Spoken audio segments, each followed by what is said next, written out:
ஆண்டவராகிய இயேசு கிறிஸ்துவின் இனிய நாமத்தினாலே கிறிஸ்துவுக்குள் வாழ்வு ஊழியங்களின் சார்பாக உங்கள் அனைவரையும் நாங்கள் அன்புடன் அழைக்கிறோம். இந்த நல்ல நாளிலும் இயேசு சுவாமி உங்கள் அனைவரையும் ஆசீர்வதிப்பாராக. இந்த நிகழ்ச்சியை பார்க்க ஆர்வத்தோடு நீங்கள் அமர்ந்திருக்கிறீர்கள். உங்கள் சூழ்நிலையை காட்டிலும் இயேசு பெரியவர். இந்த நல்ல நாளிலும் இயேசு சுவாமி என் சூழ்நிலையை அறிந்திருக்கிறாரா, எனக்கு உதவி செய்வாரா என்று எதிர்பார்ப்போடு நீங்கள் இருக்கலாம். உங்கள் எல்லா சூழ்நிலையை காட்டிலும் அவர் பெரியவர். அவர் நம்முடைய வாழ்க்கையை அவர் ஆசீர்வதிக்கிறவராக இருக்கிறார். நிச்சயமாகவே அவரிடத்தில் அன்பு கூறுகிற தம்முடைய பிள்ளைகளுடைய வாழ்க்கையில் அவர் நம்மை ஆசீர்வதிக்கிறவராக இருக்கிறார். கர்த்தர்தாமே உங்கள் அனைவரையும் ஆசீர்வதிப்பாராக. இந்த நல்ல நாளிலும் தேவனுடைய வார்த்தையை நீங்கள் கேளுங்கள், அவருக்குள் மகிழுங்கள். ஆண்டவர் உங்களை ஆசீர்வதிப்பார். எங்கள் கண்மலையாகிய கர்த்தாவே, உம்முடைய வல்ல நாமத்தை நாங்கள் உயர்த்துகிறோம். எங்கள் வாழ்வின் வெளிச்சமாய் தீபமாய் ஒளி வீசும்படியாய் எங்கள் இருளை மாற்றின எங்கள் ஜீவனுள்ள இரட்சகரே, உம்மை நாங்கள் ஆராதிக்கிறோம். உம்முடைய வல்ல நாமம் உயர்த்தப்படுவதா, ராஜா உயர்த்தப்படுவீராக. Thank you God. உயர்ந்த கண்மலையே, உமக்கே ஆராதனை. உயர்ந்த கண்மலையே, உமக்கே ஆராதனை. என் வாழ்வின் வெளிச்சமே, உமக்கே ஆராதனை. என் வாழ்வின் வெளிச்சமே, உமக்கே ஆராதனை. ஹல்லேலூயா, ஹல்லேலூயா, ஹல்லேலூயா, ஹல்லேலூயா. ஆராதனை உமக்கு, ஆராதனை, ஆராதனை உமக்கு, ஆராதனை. தகுதியில்லா என்னை உயர்த்தினீரே, தகுதியில்லா எங்களை உயர்த்தினீரே. என் வாழ்க்கையின் ஆதாரமே, என் வாழ்க்கையின் ஆதாரமே. உடைத்து என்னை உருவாக்கினீர், உடைத்து என்னை உருவாக்கினீர். உம் சேவையில் என்னை பயன்படுத்தும், உம் சேவையில் என்னை பயன்படுத்தும்.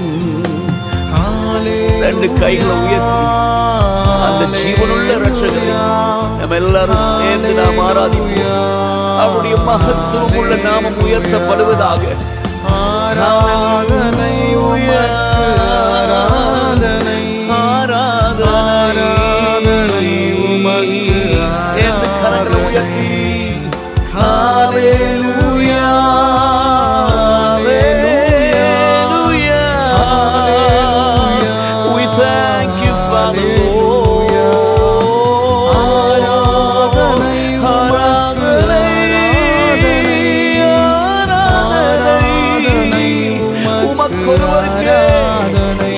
சர்வ வல்லவரே, எங்கள் நீதியின் அதிபதியே, உம்முடைய வல்ல நாமத்தை உயர்த்துகிறோம்.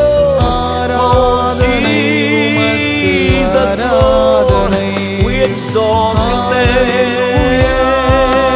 Hallelujah, hallelujah, praise your name.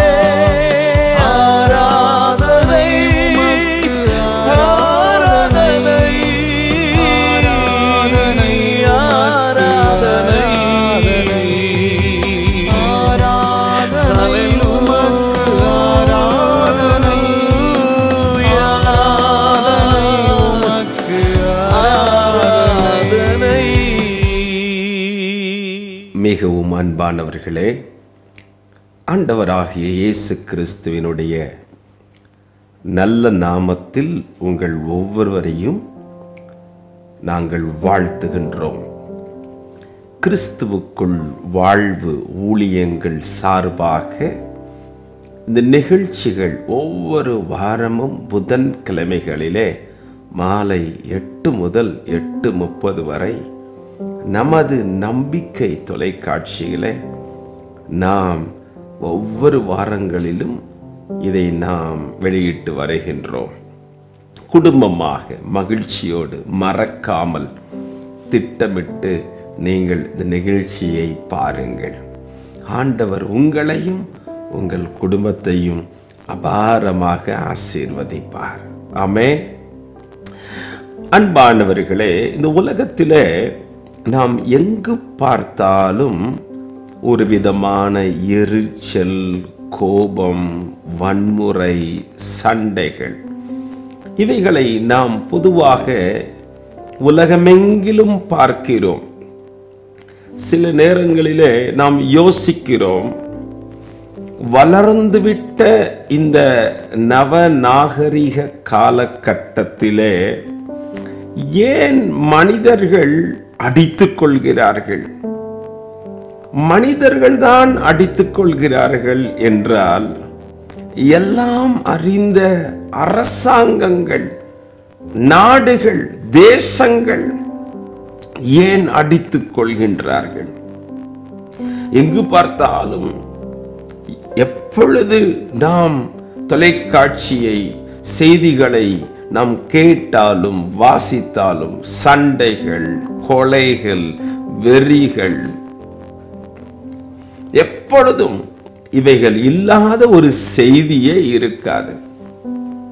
ஒருவேளை இந்த வீட்டிலே நீங்கள் அமர்ந்து இதை கேட்டுக்கொண்டிருக்கும் பொழுது கூட உங்கள் வீட்டில் கூட இப்பொழுதுதான் சண்டை முடிந்திருக்கலாம்,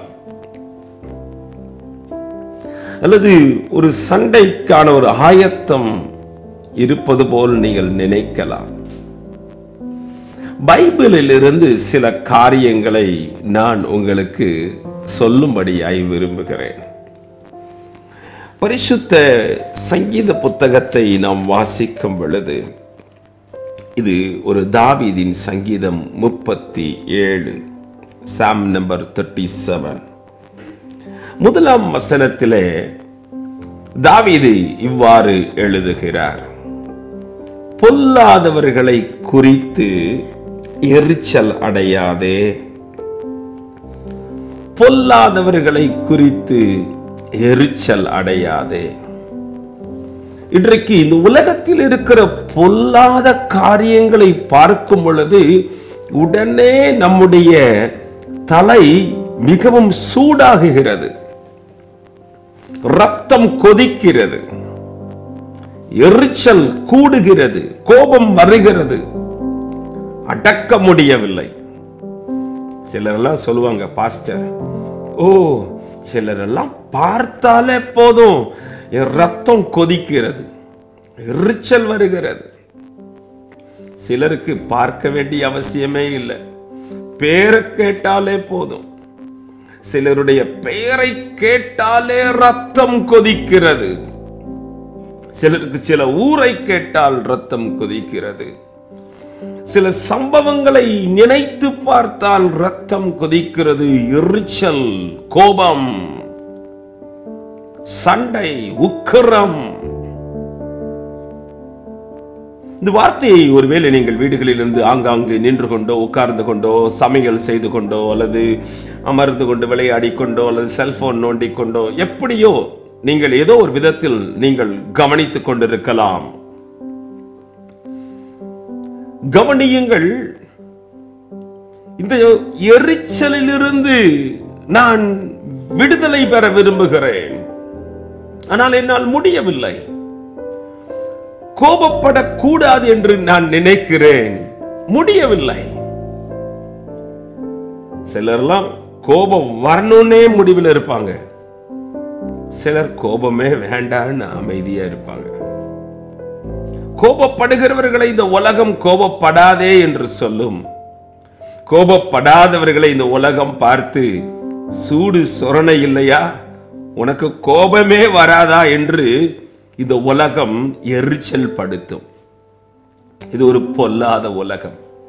பைபிள் சொல்கிறது, பொல்லாதவர்களை குறித்து எரிச்சல் அடையாதே, நியாயக்கேடு செய்கிறவர்கள் மேல் பொறாமை கொள்ளாதே. அது மட்டுமல்ல, இந்த பூமியிலே அநேக நியாயக்கேடுகள், எங்கு பார்த்தாலும் நியாயம் இல்லை, நீதி இல்லை, நேர்மை இல்லை. ஆண்டவர் நமக்கு கற்றுக் கொடுக்கிற வார்த்தைகள் இதுதான். பொல்லாதவர்களை குறித்து எரிச்சல் அடையாதே, நியாயக்கேடு செய்கிறவர்கள் மேல் பொறாமை கொள்ளாதே. சிலர் எல்லாம் நியாயப்படியே நடக்க மாட்டாங்க, நியாயமா பேசவும் மாட்டாங்க. ஆனா அவங்க தான் நல்லா இருக்கிறாங்க. நான் ஆண்டவரே, இயேசுவே, அல்லேலூயா, ஜப கூட்டம், உபவாச கூட்டம், காத்திருப்பு கூட்டம், ஞாயிற்றுக்கிழமை காலையில் ஆராதனை, மத்தியானம் சண்டே ஸ்கூல், சாயங்கால ஆராதனை, அத்தனையும் செய்து ஊழியத்திற்கு செய்ய வேண்டிய வேலைகள் அனைத்தையும் செய்தாலும் பிரச்சனை பிரச்சனை, நியாயமே என் பக்கம் பேசுறது இல்லைங்க.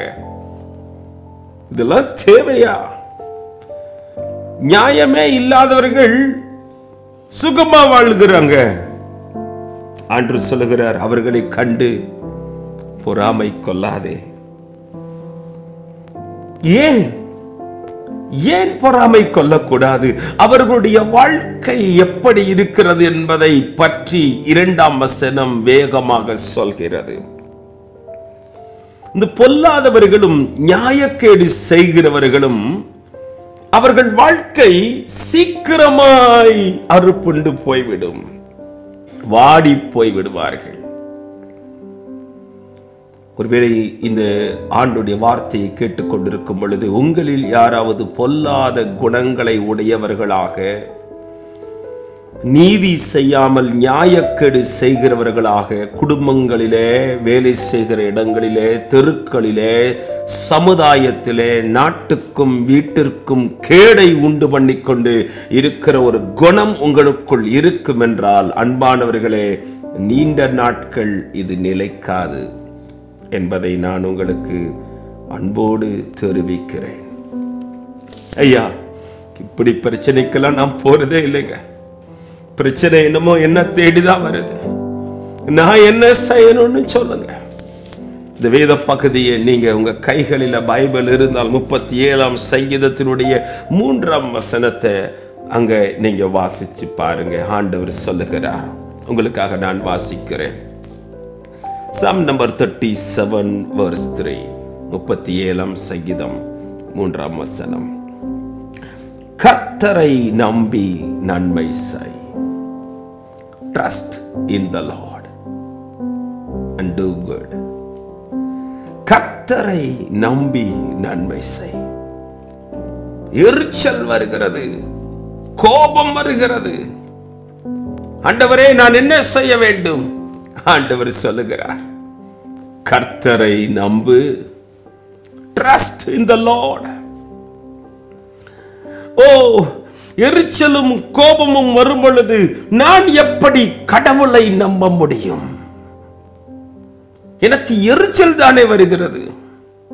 என்ன ஐயா சொல்லுகிறீங்க? எரிச்சல் வரும் பொழுது, கோபம் வரும் பொழுது, ஒரு கட்டையை தேடும் பொழுது, கையை ஓங்க துணியும் பொழுது எனக்கு எப்படி கடவுளை தேட முடியும்? அன்பானவர்களே, நிச்சயம் முடியும், நிச்சயம் முடியும். நீங்கள் ஆண்டவருடைய பிள்ளையாய் இருப்பீர்கள் என்றால், பரிசுத்த ஆவியானவர் உங்களுக்குள்ளே இருப்பார் என்றால், வேதாகமத்தை வாசிக்கிற அன்புள்ள ஒரு குடும்பமாக நீங்கள் இருப்பீர்கள் என்றால், உங்களை பரிசுத்த ஆவியானவர் கட்டுப்படுத்துவார். உங்கள் வாழ்க்கையை அவர் கண்ட்ரோல் பண்ணுவார். அவர் உங்களோடு கூட இருக்கிறபடியினாலே, பரிசுத்த ஆவியானுடைய ஆலயமாய் நீங்களும் நானும் இருக்கிறபடியினாலே, கோபம் நம்மை மேற்கொள்ள விட மாட்டார். மாறாக ஆண்டவர் என்ன செய்வார் தெரியுமா? நமக்கு ஒரு நம்பிக்கையை கொடுப்பார். அந்த நம்பிக்கை என்னென்ன காரியங்களை செய்யும்? அந்த நம்பிக்கை அவர் மீது நம்பிக்கையை வைப்பதற்கு நமக்கு உதவியாக மாறும். கோபம் வரும் பொழுது எரிச்சல் வரும் பொழுது கர்த்தரை நம்புங்க. நம்பர் 2, 4ஆம் வசனம், கர்த்தரிடத்தில் மனமகிழ்ச்சியாயிரு. கோபமும் எரிச்சல் வரும் பொழுது இரண்டாவது காரியம், rejoice in the Lord. கர்த்தரிடத்தில் மனமகிழ்ச்சியாயிருங்க. என்னங்க ஐயா பைத்தியக்காரத்தனமா இருக்கு, எனக்கு கோபம் கண்ட்ரோல் பண்ண முடியாம வருது, நீங்க மனமகிழ்ச்சியாயிருன்னு சொல்றீங்களே. ஆம், அதுதான் பைபிள் சொல்லுகிறது. பைபிளை பாருங்கள், மனிதர்களை பார்க்காதீங்க, ஆண்டவருடைய வார்த்தையை கவனியுங்க. ஊர்ல இருக்கிறவங்க சொல்லி கொடுப்பாங்க, இப்படியே இருக்காத, குனிய குனிய கொட்டிக்கிட்டே இருப்பாங்க, விட்டு கொடுத்தேன்னா நீ கெட்டுதான் போவ, ஆரம்பத்திலிருந்தே நீயும் கொஞ்சம் முரட்டாட்டம் பண்ணு, எதிர்த்து பேசு, வாய் அடி, எதையாவது கைய ஓங்கு, கட்டைய ஓங்கு, முறைச்சு பாரு, உலகம் சொல்லி கொடுக்குது. இன்றைக்கு தங்கள் பிள்ளைகளுக்கு அப்படித்தான் கற்றுக் கொடுக்கிறார்கள். முன்பெல்லாம் ஸ்கூலுக்கு என் தகப்பனார் வருவார் என்றால் வந்து ஸ்கூலில் வந்து அங்க இருக்கிற ஆசிரியர்களை பார்த்து சொல்வார், இங்க யாராவது சேட்டை பண்ணுனா தைரியமா என் மகனை அடிங்க. அவர் சொல்லிட்டு போயிடுவார். ஆசிரியர்கள் கேட்பாங்க, ஏப்பா தம்பி வந்தாரு, அவர் ஒரு வெள்ளை சட்டை வெள்ளை வேஷ்டி, அவர் உங்க அப்பாவா? ஆமாங்க சார். இல்ல யார் சேட்டை பண்ணாலும் உன்னை அடிக்க சொல்றாரு. எங்க அப்பா ஒரு பாஸ்டர், எங்களை எல்லாம் கண்டிப்பா வளர்க்கிறாரு. மற்ற பெற்றோர்கள் சில நேரங்களில் தங்கள் பிள்ளைகள் ஆசிரியர்கள் கண்டிக்க கூடாது என்று ஆசிரியர்களை மிரட்டும் போது இவர் என்ன செய்கிறார், யார் சேட்டை பண்ணாலும் இவன் அடிங்க, இதனால் மற்றவர்கள் திருந்துவார்கள் அல்லவா. இப்படி பலர் திருந்துவதற்கு நாங்கள் அடி வாங்கி இருக்கிறோம். என்ன செய்யலாம்? இப்பொழுது எரிச்சல் வரலாமா? எனக்கு கோபம் வரலாமா? எவனோ திருந்துவதற்கு யாரோ செய்த தவறுக்கு நான் அடி வாங்குவதா? என்று சொல்லுகிறார், கர்த்தரிடத்தில் மன மகிழ்ச்சியாயிரு. இது ஆண்டவருடைய பிள்ளைகளால் மட்டுமே முடியும். கோபமும் எரிச்சலும் வந்தவுடனே முகம் மாறணும். என்ன மாறணும்னா மறுமலர்ச்சியாக மாறணும். எப்படி மாறணும்? கோப முகமாக மாறக்கூடாது, அது சிரித்த முகமா மாறணும். உலகம் நமக்கு உடனே பட்டம் கட்டும், அந்த பட்டங்களை எல்லாம் கண்டு கவலைப்படக்கூடாது. ஏமாளி என்று சொல்லலாம். எப்பொழுது எவ்வளவு சண்டை போட்டாலும் சொரணை இல்லாமல் இருப்பதை பார் என்று சொல்லலாம். அன்பானவர்களே, பைபிள் சொல்லுகிறதை பாருங்கள், மனமகிழ்ச்சியாயிருங்கள். லாபம் என்ன தெரியுமா? இப்படி மனமகிழ்ச்சியாய் நீங்கள் இருந்து ஜெபம் செய்வீர்கள் என்றால் உங்கள் இருதயத்தின் வேண்டுதல்களை கர்த்தர் உங்களுக்கு அருள் செய்வார். ஒருவேளை சண்டைகள் வீடுகளில் வரும் பொழுது பதிலுக்கு பதில் சண்டை போடுகிறீர்களா? சண்டை போட்டுவிட்டு ஸ்தோத்திரம் ஸ்தோத்திரம் ஸ்தோத்திரம் கர்த்தாவே என் கணவனை திருத்தும், மனைவியை திருத்தும், மாமியாரை திருத்தும் கேட்க மாட்டாரு, ஜெபத்தை கேட்க மாட்டாரு. மாறாக யார் உங்களோடு பிரச்சனை பண்ணினாலும் சரி, மாமியார் பிரச்சனை பண்ணுகிறார்களா, மருமகள் பிரச்சனை செய்கிறார்களா, அல்லது கணவன் பிரச்சனையை குடித்து விட்டு அடிக்கிறாரா, அல்லது மனைவி உங்களை அடிக்கிறார்களா, யார் அடித்தாலும் சரி கர்த்தரிடம் வாருங்கள்.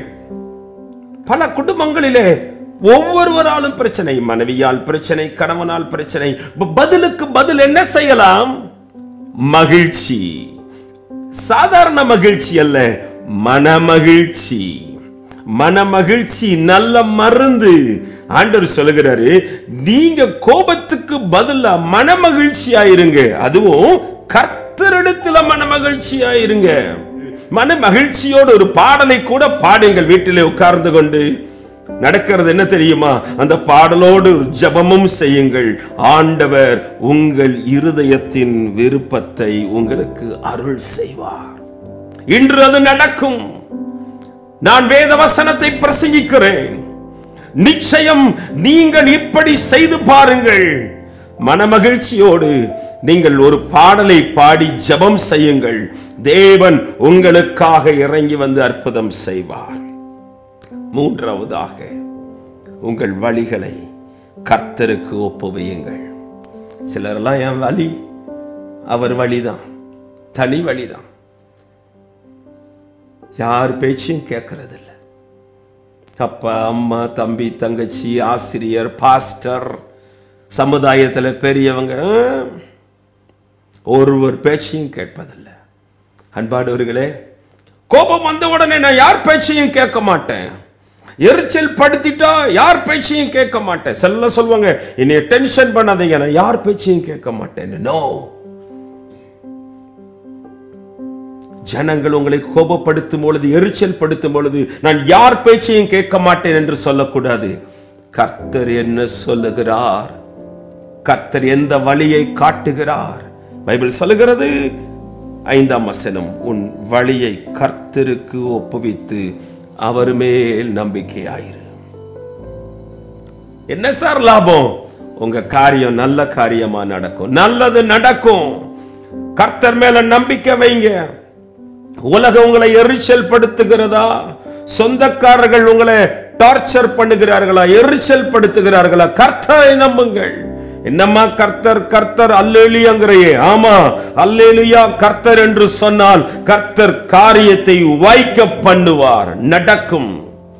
இந்த நாட்களில் செய்து பாருங்கள், நடக்கும், நிச்சயம் நடக்கும்.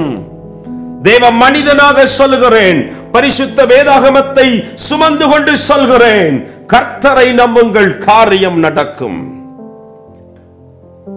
ஐயா, நான் செய்யாத தப்பெல்லாம் செய்துட்டேன் என்று என் மேல பழி போட்டு இருக்கிறாங்க. நான் சொல்லாததெல்லாம் சொல்லிட்டேன்னு பெரிய ஒரு சண்டையே வரப்போகுது. ஐயா, நான் பார்க்காததெல்லாம் பார்த்தேனும், நான் எடுக்காததெல்லாம் நான் தான் எடுத்தேன்னு என் மேல பெரிய பொருளியே கிளம்பி இருக்கு. வாழ்றதா சாகிறதான்னு தெரியல, என்ன செய்யறதுன்னு எனக்கு தெரியலையே. கை காலெல்லாம் நடுங்குதையா, நடுங்குது. என்னை பற்றி பேசுகிறவர்கள் அதிகமா இருக்கிறாங்க. ஆண்டவர் சொல்லுகிறார், 6ஆம் வசனத்தை வாசியுங்கள். ஒன்று செய்ய வேண்டாம், உன் நீதியை வெளிச்சத்தை போலவும் உன் நியாயத்தை பட்ட பகலை போலவும் விளங்க பண்ணுவேன். ஆகவே கர்த்தர் மேல் நம்பிக்கையாயிரு. ஆகவே கர்த்தரிடத்தில் மன மகிழ்ச்சியாயிரு. ஆகவே கர்த்தரிடத்தில் உன் வழியை ஒப்புவி. நீங்களே ஒரு திட்டம் பண்ணாதீங்க, ஆண்டவர்கிட்ட ஒரு திட்டத்தை பெற்றுக்கொள்ளுங்க. கடைசியாக 7ஆம் வசனம், கர்த்தரை நோக்கி அமர்ந்திருங்கள். Rest in the Lord. அவருக்காக காத்திருங்கள்.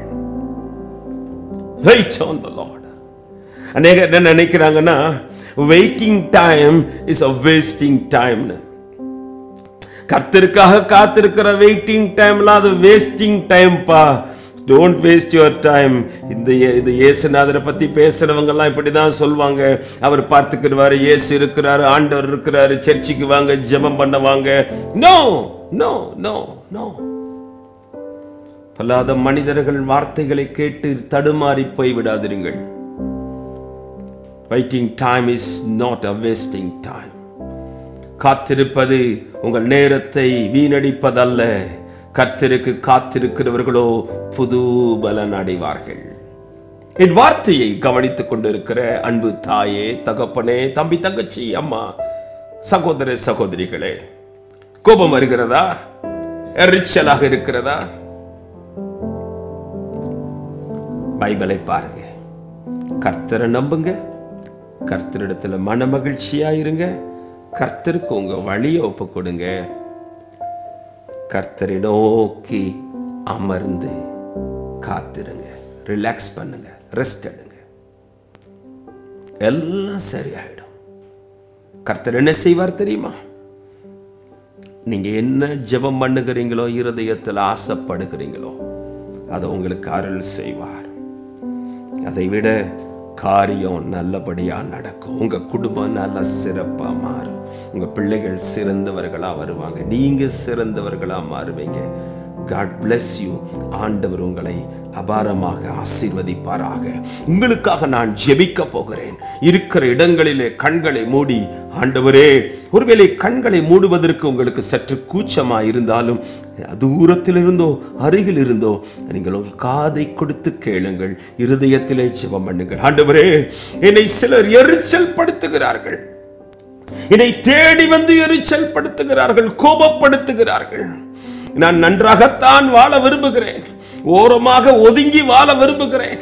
ஆனால் எவ்வளவு ஓரமாக நான் ஒதுங்கி ஒதுங்கி போனாலும் தேடி வந்து எப்படியாவது என்னை கண்டுபிடித்து என்னை கோபப்படுத்துகிறார்கள், எரிச்சல் படுத்துகிறார்கள், வார்த்தைக்கு வார்த்தை குத்தி குத்தி பேசுகிறார்கள். எனக்கோ மிகவும் கோபம் வருகிறது. எதையாவது செய்து விடலாமா என்று ஆக்ரோஷம் வருகிறது. ஆண்டவரே, இப்படிப்பட்ட எண்ணமுடைய ஒவ்வொருவருக்காக நான் ஜெபிக்கிறேன்.